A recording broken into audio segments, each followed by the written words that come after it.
दर्शकों नमस्कार। मैं के मिश्रा ज्योतिष और सेवा संस्थान की तरफ से पुनः हाजिर हुआ हूँ। हम ज्योतिष में एक शिक्षक कार्यक्रम चला रहे हैं, जिस कार्यक्रम के अंतर्गत हम कुछ विशेष बातों पर चर्चा कर रहे हैं। आज का मैंने जो टॉपिक ये लिया है, आज हम ये बताएंगे कि हमारे परिवार के हर सदस्य से कोई किसी न किसी ग्रह का कारकत्व जुड़ा होता है और हम अपनी जन्म कुंडली के माध्यम से या तो किसी आचार्य को हम दिखाएं, अन्यथा उससे खराब ग्रहों से मिलने वाले जो परिणाम हैं उनके हिसाब से हम कुंडली का निर्धारण कर सकते हैं। जैसे मान लीजिए अगर किसी व्यक्ति का सूर्य खराब है तो सूर्य एक तो पिता का कारक है। नंबर एक बात ये समझ लीजिए, सूर्य हमारा अगर हमारी जन्मांक में अच्छा नहीं है तो क्या परिणाम देता है। एक तो हमारे जहाँ हम नौकरी करते हैं, जहाँ हम व्यवसाय करते हैं, तो वहाँ अफसरों से हमारी तनातनी, उनसे तालमेल ना बैठना नंबर एक बात। दूसरी चीज़, सिर के बाल कम हो जाना और अपमान मान सम्मान में कमी आ जाना, बात बात पर क्रोध आ जाना, हल्का बुखार रहना इत्यादि, ये सारी चीज़ें अगर नेत्र ज्योति में गिरावट, ये सारी चीज़ें अगर ये परिणाम हमें मिल रहे हैं तो हमें ये समझ लेना चाहिए कि हमारा सूर्य कहीं न कहीं से गड़बड़ है। सूर्य की उच्च राशि मेष राशि है और उसकी निम्न राशि उसकी तुला राशि है। तो अगर मान लीजिए सूर्य हमारा तुला राशि में, इसका मतलब अपनी नीच राशि में अगर 6, 8, 12 भाव में अगर सूर्य की उपस्थिति है तो ये हमें अच्छे परिणाम नहीं देगा। एक तो सूर्य जिस समय खराब परिणाम हमारी कुंडली में दे रहा होता है तो हमारी नेत्र ज्योति पर भी उसका प्रभाव पड़ता है, आँखों की रोशनी में भी कमी होती है। तो अगर इस तरीके के परिणाम हमें मिल रहे हैं तो हम क्या करेंगे। सबसे पहली चीज़ तो यह है कि सूर्य पिता का कारक है, तो हमें अपने पिता से संबंध को सुधारना चाहिए, हमें उनकी आज्ञा माननी चाहिए, उनके साथ में कदम से कदम मिला करके चलना, मतलब हमें कुल मिला के आज्ञाकारी पुत्र होना चाहिए। सुबह और शाम हमें उनका आशीर्वाद लेना चाहिए। सूर्य की स्थिति अपने आप सही हो जाती है। सूर्य और सिर पर बालों में अगर कमी आ रही हो तो हमें ये समझ लेना चाहिए कि सूर्य हमारा कहीं न कहीं से गड़बड़ है। अब बात करते हैं चंद्रमा की। अगर मान लीजिए चंद्रमा हमारा कहीं से गड़बड़ है, कहीं से खराब है, या चंद्रमा वृश्चिक राशि में, वृश्चिक राशि में चंद्रमा नीच का होता है, वृष राशि में चंद्रमा उच्च का होता है। अगर हमारा चंद्रमा नीच राशि में है, माने वृश्चिक राशि में या खराब स्थानों में उपस्थित है, तो इससे जो है मिलने वाले परिणाम कौन से होते हैं। जैसे मान लीजिए चंद्रमा अगर खराब है तो हमारी माता से अच्छे संबंध नहीं होते हैं। चंद्रमा मन और माता दोनों का कारक है। चंद्रमा हमारा मन न लगना, हमें उदासी रहना, डिप्रेशन की स्थिति पैदा होना, ये सारी चीज़ें अगर चंद्रमा हमारा खराब है तो ये सारी चीज़ों को परिणाम हमें मिलते हैं, या तो हमें समझ लेना चाहिए कि हमारा चंद्रमा कहीं ना कहीं से गड़बड़ है। इसके दो तरीके हैं। पहली चीज़ तो ये आप सिम्टम्स मिला लीजिए कि हमारा अगर चंद्रमा खराब है तो क्या क्या संबंध में, या किसी योग्य आचार्य से अपनी जन्मांक को दिखाएं और दिखाने के बाद जो है हम इस बात का निर्णय लें कि हमारा चंद्रमा की स्थिति या सूर्य की स्थिति कौन से ग्रह खराब है। चंद्रमा जब खराब होता है तो पहली चीज़ तो नींद न आना, निद्रा नहीं आना।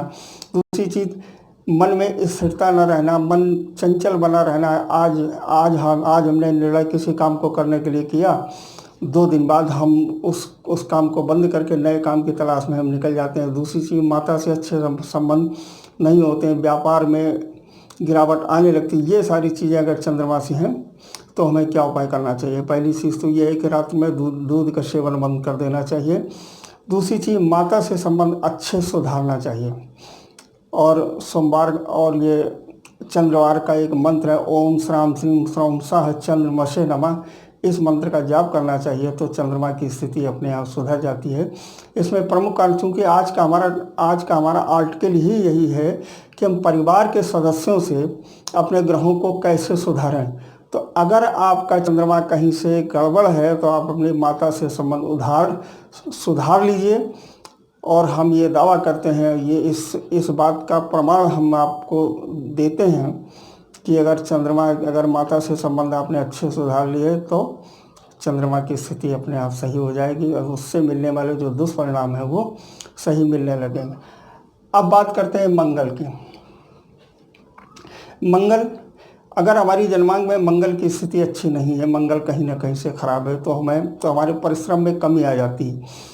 हल्की, अगर मंगल मान लीजिए 8वें स्थान में है, मांगलिक दोष बना रहा है, तो ये हर काम में बाधाएं उत्पन्न करता। पहली चीज़ तो विवाह में बाधाएं उत्पन्न करता। दूसरी चीज़ ये हल्की फुल्की चोट और दुर्घटना होने की संभावना बनी रहती। तीसरी चीज़ ये पराक्रम का कारक है, साथ में छोटे भाई का भी कारक, इसे भूमिपुत्र कहा गया है। तो छोटे भाइयों से हमारे, चूँकि काल पुरुष की कुंडली में मेष और वृश्चिक की 8वीं, ये दोनों राशियां चंद्रमा की हैं। तो लिहाजा अगर चंद्रमा से मिलने वाले परिणाम हमें अच्छे नहीं मिल रहे हैं तो हमें करना ये चाहिए कि हमें चंद्रमा से संबंधित जो हमारा रिलेशन है उनसे हमें संबंध सुधारने चाहिए। मतलब कुल मिलाकर करके हमें छोटे भाइयों से संबंध को सुधार लेना चाहिए। अगर इस तरीके से हम उनसे अच्छा व्यवहार रखेंगे तो चंद्रमा, तो ये माफ़ करिएगा, मंगल की स्थिति अच्छी बन जाए। अब बात करते हैं बुध। अगर हमारी इस कुंडली में बुध की स्थिति खराब है तो क्या परिणाम हमें मिलेंगे। एक तो पूरे ग्रह परिषद में, ग्रह मंत्रिमंडल में बुध को कुमार ग्रह कहा गया है। ये चलायमान, बुध की एक खास पहचान ये होती है, बुध अगर ख़राब है तो हमारे दांत खराब हो जाते हैं। दूसरी चीज़ बुद्धि और विवेक, वाणी इससे खराब होने लगती है। तुतलाना है, हकलाना है या वाणी में अवरोध पैदा होना, ये सारी चीज़ें वाणी दोष की स्थिति बन जाती है अगर बुध खराब होता है। तो हमें क्या करना चाहिए, अगर हमारा बुध खराब है कहीं न कहीं से, तो हमें उससे संबंधित जो हमारे रिश्ते हैं, जो हमारे रिलेशन है, जैसे ये तीसरा स्थान बुध का है, तो इसमें हमें ध्यान ये रखना चाहिए अपने से जो हमारे छोटे व्यक्ति परिवार में हैं उनके साथ में प्रेम और स्नेह हमें बना करके चलना चाहिए। तो बुध की स्थिति अपने आप सही हो जाती है। साथ में उपाय में हमें करना ये चाहिए कि बुध का मंत्र ओम ब्राम ब्रीम ब्रोम सह बुद्धाय नमः, इसका जाप करें। गणेश जी को दूर्वा चढ़ाएं और बुधवार को गाय को पालक इत्यादि खिलाएं, हरा चारा उसे दें, तो बुध की स्थिति अपने आप सुधर जाती है। अब बात करते हैं गुरु की। अगर मान लीजिए हमारी कुंडली में गुरु की स्थिति खराब है, गुरु की स्थिति जब खराब होगी तो हमें पता कैसे लगेगा। पहली चीज़ तो ये बौद्धिक विकास को अवरुद्ध कर देता है। बुध अगर, माफ़ करिएगा, गुरु की बात हो रही है, गुरु अगर खराब स्थिति में है, अगर मान लीजिए गुरु 10 नंबर में है मकर राशि में गुरु नीच का होता है, तो करता क्या, बुद्धि और विवेक का विकास कम कर देता है। मतलब अगर गुरु की स्थिति बहुत ज़्यादा खराब होती है तो वो व्यक्ति बुद्धि का कुंद होता है और उसका दिमाग अच्छी तरह से नहीं चलता है। तो हमें गुरु की सेवा, हमें गुरु को ठीक करने के लिए, गुरु से संबंधित जो हमारे रिश्ते हैं, जैसे गुरु हमारे टीचर का कारक है, तो हमें गुरु से संबंध अच्छे बनाने चाहिए। उन्हें सुबह शाम या जब मिले तो उन्हें प्रणाम करना चाहिए। साथ में उनकी सेवा अगर उपलब्ध हो सके, ये अवसर प्राप्त हो तो गुरु की सेवा करनी चाहिए। और ये गुरुवार का व्रत रहना चाहिए। इसका एक मंत्र है ओम ग्राम ग्रीम ग्रौम सह गुरुवे नमः। इसका प्रतिदिन जाप करना चाहिए, गुरु की स्थिति अपने आप सुधर जाएगी। अब बात करते हैं शुक्र की। शुक्र और चंद्रमा, ये 2 ग्रह, ये दोनों स्त्री ग्रह हैं। हम पहले भी बता चुके हैं, आज भी हम बता रहे हैं कि चंद्रमा का जो परिणाम हमें प्राप्त होता है, चंद्रमा माता की तरीके से रिजल्ट देता है। अगर चंद्रमा हमारी कुंडली में ठीक नहीं है तो माता से संबंध बिगाड़ देता है। शुक्र जिस समय परिणाम देता है तो पत्नी की तरह से परिणाम ये इसके मिलते हैं। साथ में जितने भी भौतिक संसाधन हैं आपके, सुख और साधन जितने भी आपने बना रखे हैं, अगर शुक्र की स्थिति अच्छी नहीं तो उनमें कमी आने लगती है। साथ में इलेक्ट्रॉनिक आइटम्स बहुत ख़राब होने लगते हैं। तो हमें ये समझ लेना चाहिए कि कहीं ना कहीं से हमारा शुक्र खराब है। तो या हम किसी आचार को हम अपनी दिखा कर शुक्र की स्थिति को हम ठीक करें। तब हमें उपाय में करना क्या चाहिए, हमें पत्नी से संबंध सुधार लेने चाहिए। पत्नी से संबंध सुधार लेने चाहिए, उनके प्रति उनका आदर भाव से हमें रहना चाहिए। साथ में उनसे हमारा संबंध खराब ना हो, तो पत्नी से संबंध अपने आप सही हो जाते हैं। अच्छा, इसका एक मंत्र है ओम द्राम द्रीम द्रौम सह शुक्राय नमः। फिर से एक बार मंत्र को दोहरा देता हूँ, ओम द्राम द्रीम द्रौम सह शुक्राय नमः। इस मंत्र का जाप करें और साथ में स्त्री जाति से संबंध को ठीक रखें, उनका अपमान न करें। तो शुक्र की स्थिति सुधर जाती है। अब बात करते हैं शनि की। शनि का नाम आते ही अंदर से डर की स्थिति पैदा हो जाती है। शनि से 7.5 भी बनती है। शनि की महादशा 19 वर्ष जिस समय चलती है तो बहुत ही ये स्थिति पैदा होती है कि बहुत बड़े बड़े परिवर्तन होते हैं शनि में। अगर शनि मान लीजिए हमारा ख़राब है तब मैं क्या उपाय करना चाहिए। शनि अगर हमारा सही ढंग से काम, तो हमें ये पता कैसे लगेगा कि हमारा शनि खराब है। पहली चीज़ तो ये है कि हमने घर में जितने भी श्रमिक हैं, श्रमिक का मतलब ये है कि घर में काम करने वाले जितने भी लोग हैं जो आपके अधीनस्थ हैं, जिसे हम श्रमिक की संज्ञा देते हैं, उनसे संबंध हमारे खराब होने लगते हैं। घर पर नौकर नहीं रुकते हैं, वो चले या साथ में इलेक्ट्रॉनिक सामान जितने हैं वो सब हमारे ख़राब होने लगते हैं, जिनसे हमें परेशानी होती रहती है। अगर ये कहीं शनि से 7.5 की स्थिति अगर बन रही है तो जलमान का विचार किसी योग्य आचार्य से करा करके फिर उसका उपाय करने चाहिए। अगर शनि खराब है आपका, तो अगर जिस समय यह तय हो जाए कि शनि हमारा खराब है तो हमें सबसे पहले श्रमिकों से संबंध, अपाहिज लूले लंगड़े जितने भी व्यक्ति हैं उनका हमें सम्मान करना चाहिए, उनको रास्ता पार कराएं। और साथ में शनि का एक मंत्र है, ओम प्राम प्रीम प्रौम सह शनैश्चराय नमः, इस मंत्र का जाप करना चाहिए।